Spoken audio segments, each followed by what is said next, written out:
Eh bien, bonsoir et bienvenue dans ce nouveau numéro du Monde selon Rock Soccer. Salut Rock, comment vas-tu?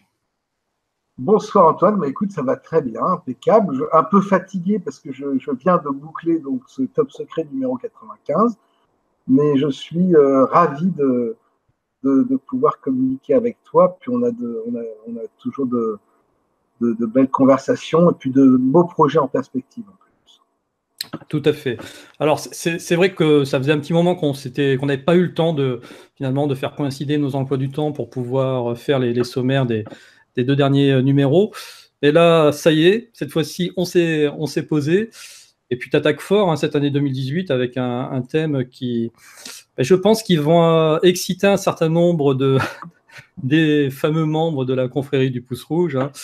Euh, la Terre plate, le débat explosif. Voilà, là, ça y est, on y va, on est en plein dedans. Qu'est-ce qui t'a pris, Rock? Bah, écoute, on l'avait pas encore fait, c'est là.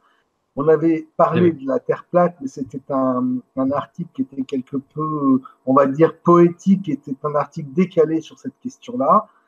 Là, on a un méga dossier. J'ai été contacté par un auteur canadien euh, et, euh, et on a un dossier qui est vraiment qui prend.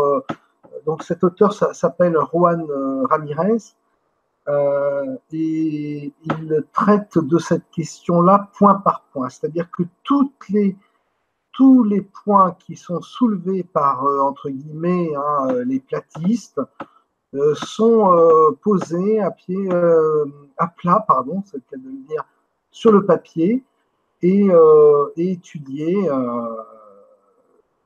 Ce dossier est tellement long, en fait, il va s'étendre sur 2 ou 3 articles dans Top Secret. Donc, il y a tellement, tellement de choses à dire. Là, c'est la première partie. Et cette partie de ce dossier, donc sur la Terre plate, et si elle était plate, cette première partie s'insère dans un dossier qui est global, qui est encore plus large, puisque c'est un dossier sur la cosmologie et qui va traiter de plusieurs questions, notamment il y a un auteur qui étudie la théorie de la Terre concave et également un autre auteur qui est Thierry Namur, que les lecteurs de Top Secret connaissent, Thierry, et qui nous parle du Soleil. On y reviendra plus dans le détail, article par article. Mais qu'est-ce qui me prend? Bah oui, je pense que c'est important de. On parle beaucoup de terre plate, de terre ronde, etc. Le débat bat son plein. Les gens sont assez vifs sur le sujet, que ce soit les platistes, ils rigolent pas beaucoup, sont très en colère, ou alors les autres, ceux qui sont les tenants du globe, ils ne rigolent pas non plus.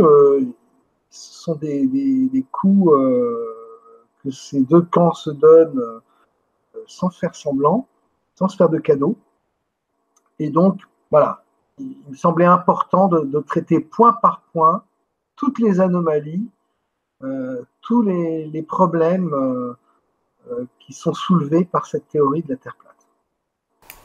Entendu. En tout cas, ça va être un dossier qui va effectivement réouvrir le débat, faire couler peut-être beaucoup d'encre, hein, dans le courrier des lecteurs, et puis qu'on suivra donc sur les numéros 96 et 97, si j'ai bien compris.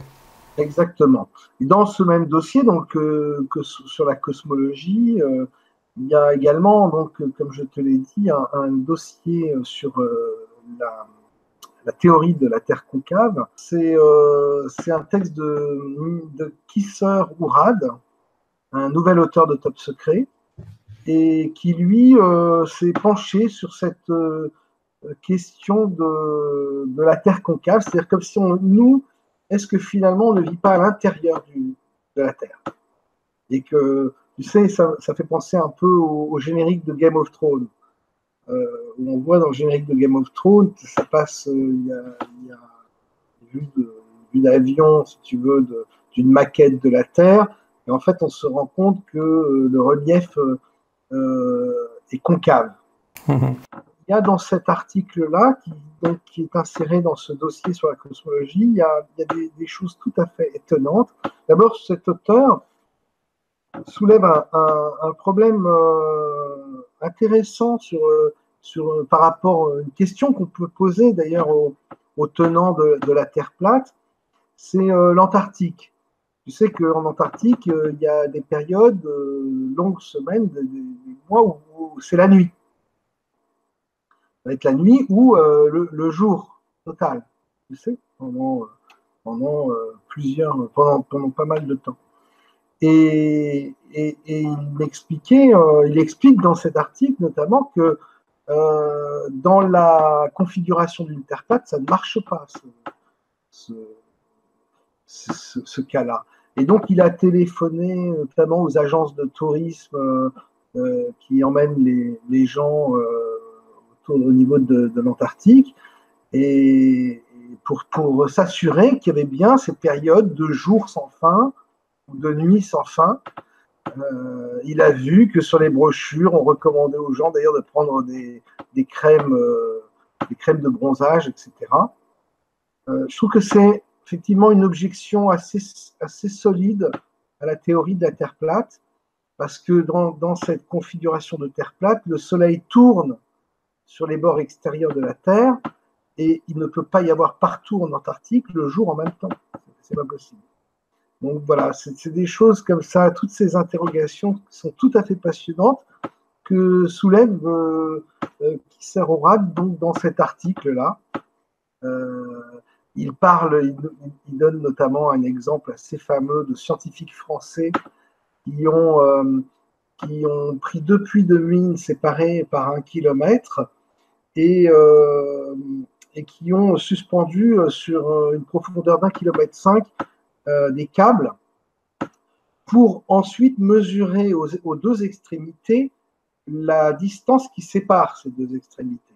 En toute logique, ce que recherchaient ces scientifiques-là, hein, on est dans la fin du XXe siècle. Si la Terre est ronde, l'arc de cercle supérieur doit être plus grand que l'arc de cercle inférieur. Exactement, et sur cette base-là, ils peuvent ensuite calculer la circonférence exacte de la Terre, et donc c'est une expérience tout à fait pertinente qu'ils ont fait, sauf que les résultats les ont complètement scotchés, puisque c'était exactement le contraire qui se produisait. C'est-à-dire que les bords, les 2 extrémités dans les profondeurs de la Terre, 1,5 kilomètre, étaient écartés par rapport aux extrémités en surface. Ils ont demandé à leurs homologues américains de refaire l'expérience. Les Américains ont refait l'expérience une fois. Ça a été tellement surprenant qu'ils ont appelé d'autres spécialistes. Comme ça a été fait plusieurs fois. Ce sont des expériences qui ne sont pas très connues, parce qu'évidemment, quand les résultats ne correspondent pas à ce qu'on attend, on a du mal un peu à les publier. Toujours est-il qu'ils ont obtenu les mêmes résultats que les Français, et ça posait problème dans le sens que, par rapport à la théorie de la gravitation, de la gravité, ça signifiait que, à la limite, la gravité était au-dessus de la Terre, au-dessus de la surface, et non pas à l'intérieur de la croûte terrestre. Ah bon, voilà. Autant de questions et de problèmes soulevés par cet article tout à fait passionnant. Entendu. Alors ensuite, pour passer aux autres articles du sommaire, il y a aussi un texte de Jean-Louis Pilato qui se posait la question à savoir si une invasion extraterrestre serait d'actualité ou pas. Ouais, c'est un petit bijou cet article. Moi, j'aime beaucoup ce genre d'article. Donc, Jean-Louis, qui est un bon ami, commence en parlant des Sumériens, en parlant des textes, traditions, etc. Il explique effectivement qu'on peut remplacer le mot Dieu au pluriel par par extraterrestres civilisateurs, enfin bon, créateurs, etc. Et donc de là, ensuite il arrive à notre époque et il cite quelques films et il soulève la question de savoir si ces dieux qui ont créé les hommes, ces extraterrestres, n'ont pas également prévu une obsolescence programmée de l'humanité. Et si on n'est pas en train de nous préparer à travers notamment, puisqu'il en vient à parler de cinéma, à travers certaines séries télé comme Les Envahisseurs, comme V, mais aussi au cinéma Thor, ou Le jour où la Terre s'arrêta. Si on n'est pas en train de préparer l'inconscient collectif de l'humanité à une espèce de fin, et notamment au retour des dieux sur la Terre, des dieux de ces extraterrestres. Et il s'interroge sur ce scénario, auquel on nous prépare, en se demandant même si ce scénario ne date pas même depuis plusieurs siècles, si nous ne sommes pas déjà, nous, enfermés dans une sorte depuis quelques décennies, dans une sorte de programme Blue Beam qui aurait déjà commencé et dont nous ne sommes pas absolument conscients. C'est un beau petit, un bel article qui soulève des questions, qui fait réfléchir, et qui est tout à fait passionnant. Alors, on va maintenant changer complètement de sujet. On va revenir sur la cryptozoologie. Et tu as un article d'un auteur de Top Secret qui intervient régulièrement, Fabrice Kircher, sur le Dogman. Oui, c'est un article ufologique qui relate l'histoire de l'ufologie avec le début, les apparitions des petits gris, mais en termes de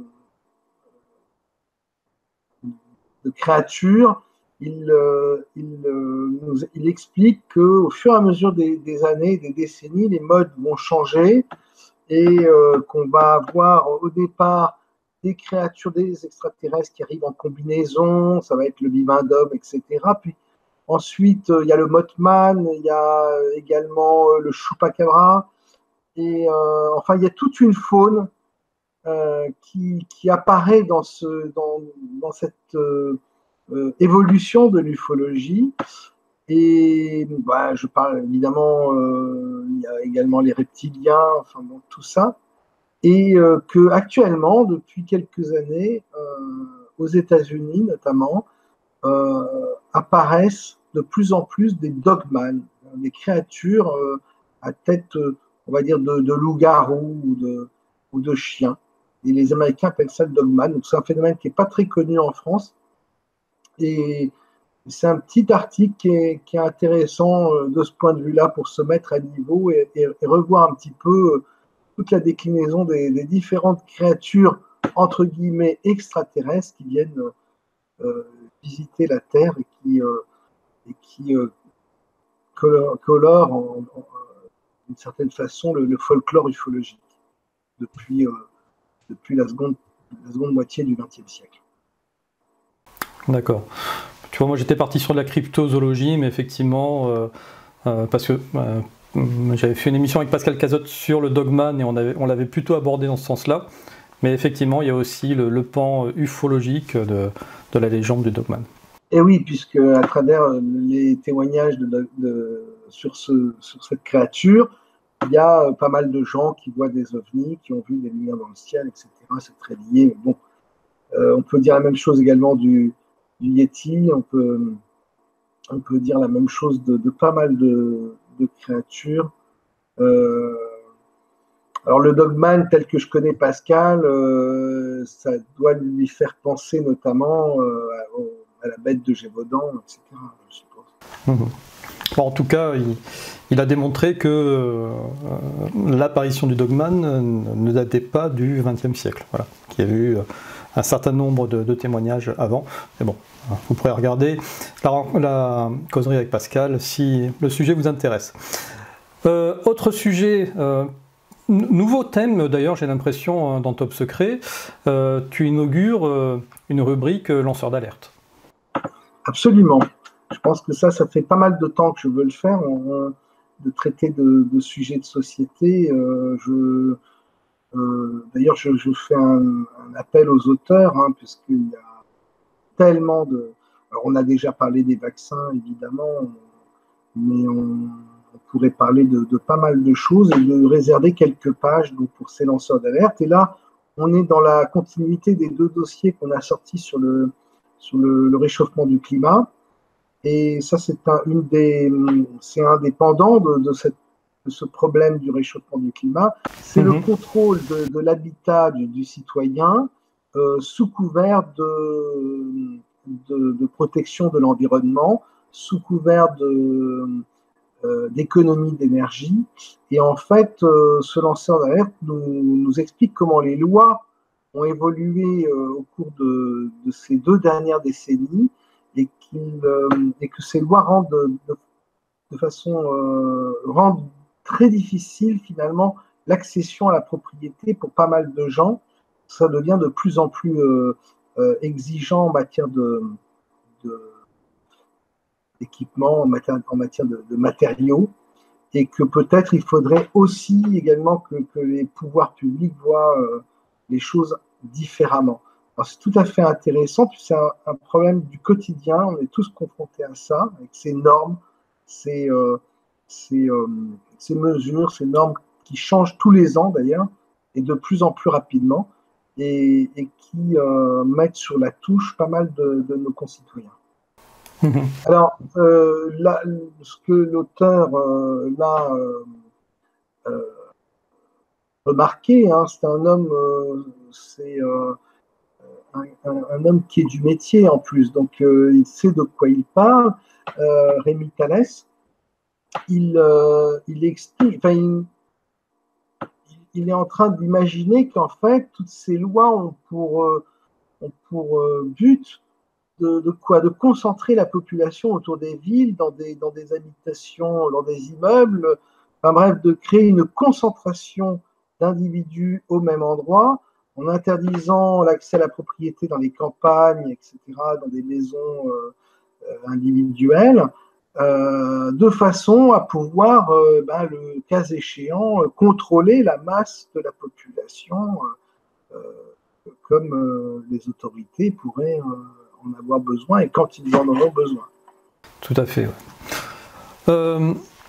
Autre dossier qu'on a évoqué aussi tout à l'heure, et tu voulais y revenir dessus, il s'agit de l'article de Thierry Namur sur le Soleil. Effectivement, Thierry Namur, donc, qui est également un auteur habitué des colonnes de Top Secret, nous a concocté là un dossier assez riche, assez pointu, je dirais, sur le Soleil. Ça commence très loin dans le temps, et il explique un petit peu comment la science a envisagé la nature du Soleil depuis le XVIe, XVIIe siècle, XVIIIe, XIXe, jusqu'à aujourd'hui. Il parle également des contactés, Adamski, des gens comme ça qui avaient des choses à dire sur le Soleil, mais aussi des spiritualistes comme Gurdjieff notamment, et d'autres. Et donc, il nous rapporte un peu toute la perception de ces gens-là, comment ces gens-là ont perçu le Soleil, et jusqu'à l'avènement de la NASA avec sa grande vérité imposée, qui nous a expliqué une bonne fois pour toutes ce qu'était le Soleil, selon elle. Et est-ce qu'on doit le croire? C'est la question que Thierry pose. Et c'est vraiment tout à fait passionnant d'avoir ces différentes visions du Soleil à travers les âges, à travers l'histoire, et à travers les différents témoignages et vécus de certains contactés notamment. Alors, une petite question quand même, pourquoi avoir choisi une photo d'un soleil vert? Alors justement, c'est la conclusion en forme de pirouette de Thierry Namur qui dit, puis finalement, le soleil ne serait-il pas bleu? Et bon, après, pour comprendre pourquoi je souris par rapport à cette question, alors ça pourrait nous ramener au Blue Beam, à tout ce qui est bleu, et notamment la Blue Marble, etc., etc. La Blue Marble, c'est la fameuse photo de la NASA de la Terre, parce qu'on n'en a pas trop parlé non plus, mais on a cet article-là sur cette première photo de la NASA de la Terre, qui a été nommée Blue Marble, le parallèle qui est fait avec une sorte de clin d'œil fait à Walt Disney et à son premier long métrage Blanche-Neige, puisque sur cette photo, c'est la première fois que l'on voit le continent antarctique sur une photo pleine de la Terre. Bref, je reviens à ta question sur le choix du soleil vert. Sur ton écran, le soleil paraît peut-être vert, sur le mien, il est plutôt bleu. Eh bien, tu sais quoi, les lecteurs trancheront. Exactement. Exactement. Et donc, pour finir ce numéro 95, un peu de culture ne nuit pas. Et tu as un article de Monsieur Deslandes sur la littérature, ce que l'inexpliqué doit à la littérature. Ouais, alors cet article, ce dossier même, on peut dire, c'est un vrai petit bijou. C'est un vrai plaisir à lire. Il est très riche d'informations. Et puis, il est très inattendu en même temps dans Top Secret, parce que il relate tous les cas des grands exemples très connus, exemples paranormaux qui existent, qui ont été repris par la presse, et notamment par Top Secret par moment. Il y a certains cas qui sont cités dans cet article et que Top Secret avait traité, avait relaté de façon très linéaire. Et là, Deslandes nous remonte à la source de ces anecdotes. Par exemple, je vais citer l'anecdote de ce jeune homme qui rencontre un homme plus âgé, qui va discuter avec lui, ils vont passer un bon moment, et le gars va l'inviter à assister à un concert chez lui, et en partant, le jeune homme oublie son briquet sur la table. Lorsqu'il s'en rend compte, il revient sur ses pas, et le lendemain, par exemple, il revient sur ses pas et découvre que l'habitation est abandonnée depuis plusieurs décennies, et que la personne qu'il avait rencontrée était morte, etc. Bref. Il remonte à la source de toutes ces affaires-là. Il y en a quelques-unes, vraiment, ça va surprendre les lecteurs de Top Secret, parce que ce sont vraiment des sujets que dans le milieu, tout le monde connaît. On y a tous plus ou moins cru à ces affaires insolites. Et il trouve la source, en fait, de ces histoires dans la littérature. Dans la littérature, ou alors dans la presse du 19e siècle, où des auteurs célèbres écrivaient à l'époque, et puis laissaient un peu libre cours à leur inspiration. C'est un peu comme, si tu veux, demain on sort un 1er avril, on sort une blague dans la presse, dans un journal officiel, et cet article est repris 20 ans après par un autre auteur, puis 5 ans après, un autre auteur qui cite le second, et qu'au bout du compte, ça devienne, à force d'être répété, une vérité qui n'est plus vérifiée et qui est reprise par d'autres auteurs dans notre domaine. Et alors, moi, j'ai trouvé ça vraiment très, très intéressant de pouvoir publier ce dossier dans Top Secret. Ça remettait certaines choses à plat. Et puis voilà, c'est toujours intéressant d'apprendre. Alors, ça s'appelle, ce genre d'article au 19e siècle, ça s'appelait des canards. D'ailleurs, tu avais un auteur anglais qui avait écrit dans un livre, je crois, qui s'appelait Futility, qui avait décrit le naufrage d'un méga paquebot qui s'appellerait Titan, je crois, ou quelque chose comme ça, 14 ans avant le drame. Oui, alors là, Monsieur Deslandes ne cite pas cet exemple-là. Donc on peut supposer, et moi je crois vraiment que ce livre existe, de la même façon qu'il y a eu les Long Gunsmen avec, avec la série des Long Gunsmen qui décrivait le 11 septembre, en fait, quelques mois avant que ça n'arrive. Ça ne me surprendrait pas que ce livre ait vraiment existé. En tout cas, il n'est pas démystifié du tout dans cet article. Je pense que si jamais ça avait été le cas, il n'aurait pas manqué d'en parler. Donc il y a plein de petites affaires comme ça qui sont des mensonges, des blagues, des canards. Au 19e siècle, c'était une mode de sortir comme ça des grosses plaisanteries, mais avec des grosses signatures. Et il se trouve que à l'époque, tout le monde savait que c'était des canards et que ça a été repris une fois, deux fois, trois fois. Ensuite, on perd la source et ça devient une vérité. Mais finalement, les fake news, on n'a rien inventé au XXIe siècle. Ça existe depuis des années, voire des siècles même.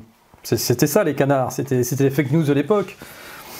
Et puis à force d'être repris et d'être oublié, d'être repris, c'est le principe des vidéos YouTube qui ressortent.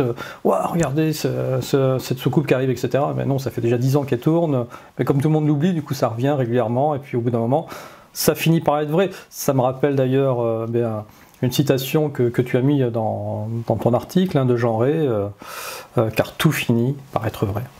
Exactement, Antoine. En tout cas, voilà, moi j'invite les lecteurs de Top Secret et puis les autres qui ne connaissent pas le magazine à se procurer ce numéro 95 qui est très riche, puis très riche d'informations, de sujets divers.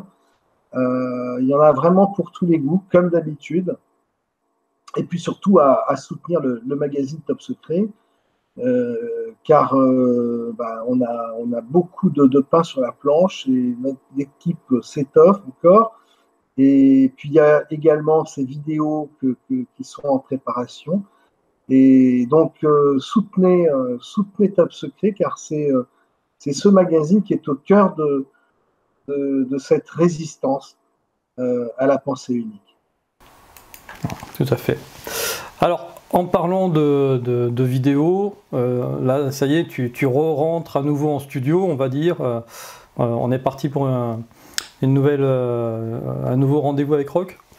Oui, absolument. Je tourne la prochaine émission, normalement, si tout va bien, hein, parce que après, ça dépend des disponibilités de tout le monde, mais à la fin du mois de janvier, je tourne une émission. Ouais. On peut avoir une petite idée du thème ? Je préfère laisser la surprise pour l'instant. Ok, eh bien écoutez, si vous voulez en savoir plus, vous savez ce qu'il vous reste à faire, hein, c'est vous abonner sur la chaîne de Rock, et puis comme ça, vous serez notifié au moment où sortira la vidéo. Alors, vous serez notifié, hein, je vous rappelle, pensez à mettre des pouces bleus sur toutes nos vidéos, sinon les pouces rouges arrivent à dénotifier nos vidéos, et du coup, vous serez informé de la sortie que 3-4 mois après, ce qui n'est pas grave, en tous les cas, vous serez informé. Eh bien, c'est amusant cette histoire de pouces, puisque en fait, ça me fait vraiment penser au 19e siècle également, au 20e siècle. À l'époque, c'était dans les théâtres que ça se passait. Il y avait les directeurs de théâtre se faisaient concurrence, c'était à celui qui aurait le plus de public, puisque c'était, en fait, les théâtres étaient à l'époque des lieux de rencontre. Les gens pouvaient réfléchir, les idées pouvaient circuler. C'est un peu le réseau social de l'époque. Et donc, les directeurs de théâtre avaient eu comme idée un jour de payer une cabale. C'est-à-dire qu'ils payaient une équipe de personnes qui venaient dans les théâtres des concurrents pour pourrir les spectacles. Et ils jetaient des tomates, ils criaient que c'était un scandale, que c'était nul, c'était honteux, etc. Ce qui fait que ce comportement-là s'est généralisé et il a fallu trouver une contre-mesure. Et donc, les directeurs de théâtre qui avaient eux-mêmes inventé ce système-là pour pourrir les spectacles des concurrents ont dû ensuite payer ce qu'on a appelé la claque, des gens qui venaient pour annuler l'équipe de la cabale et qui étaient là pour applaudir, pour crier bravo et jeter des fleurs. Enfin voilà, on en arrive à ce... Finalement, l'humanité n'a pas beaucoup évolué.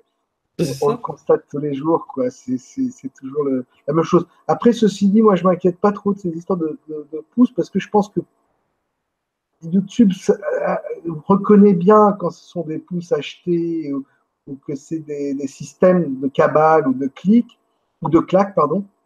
Et à mon avis, il ne se laisse pas trop prendre au jeu. Et finalement, plus il y a de pouces, qu'ils soient bleus ou rouges, j'ai l'impression que plus la vidéo est visible. En tout cas, moi, c'est ce qui m'est arrivé sur la dernière petite vidéo que j'ai faite, le petit joke pour souhaiter des bonnes fêtes de fin d'année à tout le monde. Et j'ai l'impression que ça a boosté.